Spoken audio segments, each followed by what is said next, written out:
იუსტიციის სამინისტრომ 2 წლის და მეტის განმავლობაში იყო მთავარი იურიდიული მრჩეველი მთავრობის, როგორც ქვეყნის შიგნით მიმდინარე პროცესებისას, ასევე როდესაც საქართველოს ახორციელებდა ასოცირების შეთანხმების შესახებ მოლაპარაკებას ჩვენს პარტნიორებთან და პირველ რიგში ევროკავშირთან. ჩვენ ასევე მიზნად დავისახეთ, რომ თქვენთვის პარლამენტისთვის შემოგვეთავაზებინა არაერთი მნიშვნელოვანი საკანონმდებლო რეფორმა პირველ რიგში სისხლის სამართლის დარგში და მართლმსაჯულების დამოუკიდებლობის გაძლიერების, მისი დეპოლიტიზაციის დარგში. თქვენ იცით, რომ ჩვენი ინიციატივით ჩატარდა ის სასიცოცხლო რეფორმები მართლმსაჯულების სფეროში, რამაც საშუალება მისცა საქართველოს დღეს თქვას, რომ დიახ, მოსამართლე დღეს არის უფრო თავისუფალი, ვიდრე ოდესმე ყოფილა. ეს თავად ყოფილმა უზენაესი სასამართლოს თავმჯდომარე ბრძანა, რომ ის იყო ჩვენი ხელისუფლებაში მოსვლის შემდეგ ყველაზე თავისუფალი. ეს შემთხვევით არ მომხდარა, ეს იყო სწორედ დამსახურება იმ რეფორმების, რაც ჩვენ აღმასრულებელმა ხელისუფლებამ თქვენთან ერთად ჩავატარეთ.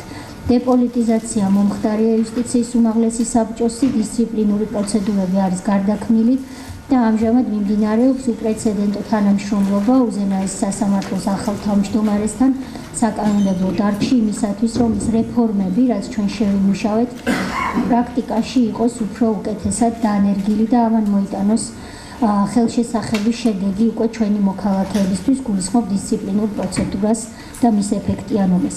ჩვენ შევიმუშავეთ არაერთი ცვლილება სისხლის სამართლის საპროცესო კოდექსში, რათა უფრო მეტი უფლებები მიგვეცა დაზარალებულისთვის, რომელიც მანამდე იყო აბსოლუტურად უუფლებო. დღეს ეს რეფორმა არის ძალაში და ჩვენ დღეს გვაქვს ის საკანონმდებლობაზე, რომელიც გამორიცხავს ადამიანის უფლებათა ევროპულ სასამართლოში საქართველოსთან საჩივრების შედინებას. დღეს ჩვენი რეფორმების წყალობით, რომელიც გაგრძელდება, შეჯიბრებითობა არის დაცული სასამართლო დარბაზებში, იმიტომ რომ კანონი გაუმჯობესდა.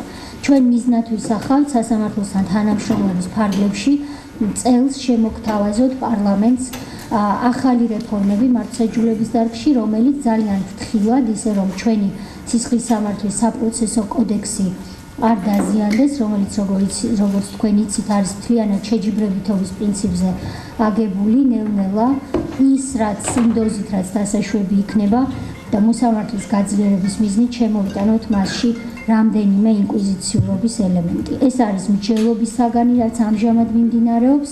მოგახსენებთ უკვე, რომ მსჯელობა მიდის და უკვე თქვენთან ერთად, როცა საბოლოო პროექტი პროდუქტის სახით იქნება, რა თქმა უნდა, სისხლის სამართლის უწყებათა შორის საბჭოში იქნება განხილული. ჩვენ შევიმუშავეთ და თქვენ ამჟამად იხილავთ არასრულწლოვანთა მართლმსაჯულების კოდექსს. გაგრძელდება მუშაობა ამ კოდექსის იმპლემენტაციისთვის, რომ საქართველოს ის პოლიციელები, მოსამართლეები, პროკურორები, სოციალური მუშაკები, პრობაციის ოფიცრები, რომლებიც ამ კოდექსის მოქმედების ქვეშ მოხვდებიან, მათ გაიარონ შესაბამისი ტრენინგები. ამ მხრივ ჩვენ თანამშრომლობთ ჩეხეთის იუსტიციის სამინისტროსთან, თანამშრომლობთ ევროკავშირის სხვადასხვა სტრუქტურასთან იმისთვის, რომ ის საუკეთესო პრაქტიკა და გამოცდილება გავიზიაროთ, რაც სხვა ქვეყნებში ამ მხრივ არსებობს. ჩვენ დავიწყეთ პროკურატურის ინსტიტუციური რეფორმა და ძალიან მალე ჩვენ შემოგთავაზებთ უკვე მთავრობის მიერ დამტკიცებულ მოდელს. შეიქმნება საპროკურორო საბჭო, სადაც მონაწილეობას მიიღებს თავად პროკურატურა, მაგრამ რაც ძალიან მნიშვნელოვანია, ჩართული იქნება მთავარი პროკურორის არჩევნებში და კანდიდატურის განსაზღვრაში სამოქალაქო საზოგადოება და საბოლოოდ მთავარ პროკურორს იმედი მაქვს ეს წელსვე მოხდება პარლამენტი აირჩევს. ჩვენ მუშაობთ ინფორმაციის თავისუფლების აქტზე. თქვენ იცით, რომ ბოლო 2 წელიწადნახევრის განმავლობაში უპრეცედენტო რეფორმები ჩატარდა და ჩვენი მთავრობის პირობებში საქართველოს აღიარებული იქნა როგორც ერთ-ერთი მაგალითი გამჭვირვალობისა, მაგალითი იმისა, თუ როგორ შეიძლება კარგი მმართველობა არსებობდეს ქვეყანაში და ამის გამოძახილი იყოს სწორედ როდესაც შარშან აგვისტოში საქართველოს აირჩიეს ღია მმართველობის პარტნიორობის მმართველი კომიტეტის წევრად. ეს თანამშრომლობა ძალიან აქტიურად მიმდინარეობს და მიზნად ისახავს რამდენიმე ძალიან მნიშვნელოვან საკითხს. ეს არის პირველ რიგში სახელმწიფო სერვისების ხელმისაწვდომობა სოფლად სწორედ ეს ვაქციეთ ჩვენ პრიორიტეტად და ეს გაგრძელდება, მინდა გითხრათ, რომ მომავლის პერსპექტივაც გქონდეთ, თუ ჩვენ გქონდა პირველი თაობის ეგრეთ წოდებული საზოგადოებრივი ცენტრები სულ რამდენიმე, დღეს გვაქვს 21 ცენტრი გაიხსნა სოფელ ღორეშაში რამდენიმე დღის წინ. ჩვენ გავაგრძელებთ წლის ბოლომდე ამგვარი სახლების გახსნას, რომელიც რეალურად კერძო და საჯარო სერვისებს იმ სოფლებში გახდის ხელმისაწვდომ, სადაც 2000-ზე მეტი ადამიანი ცხოვრობს. თუმცა წელს დაინერგა ახალი თაობის საზოგადოებრივი ცენტრები, რომლის საუკეთესო მაგალითი არის ხიდისთავში და ნუკრიანში, როდესაც ჩვენ ძველი სოფლის ბიბლიოთეკის შენობების სრული რეკონსტრუქცია გავაკეთეთ, შევინარჩუნეთ სოფლისთვის ბიბლიოთეკები, ჩავატარეთ წიგნების რესტავრაცია და იქვე გავხსენით საზოგადოებრივი ცენტრი, სოფლის იუსტიციის სახლი, როგორც ამას ზოგიერთი მაცხოვრებელი უწოდებს. საზოგადოებრივი ცენტრი დიახ არის უკვე თავისი მეორე თაობის ეტაპზე და მესამე თაობის ცენტრების გახსნა იგეგმება. გაიცათ ისეთ ადგილებში, რომელსაც უფრო მეტი მოსახლეობა ყავს, მაგალითად სენაკი, ხაშური, კასპი, მარტვილი და სხვა.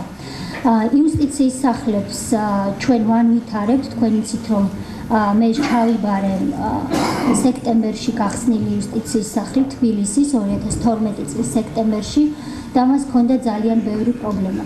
მე მინდა გითხრათ, როგორც კარგი ამბავი, რომ თბილისის იუსტიციის სახლს დღეს ინფრასტრუქტურულად აქვს უფრო ნაკლები პრობლემა, ვიდრე ჰქონდა.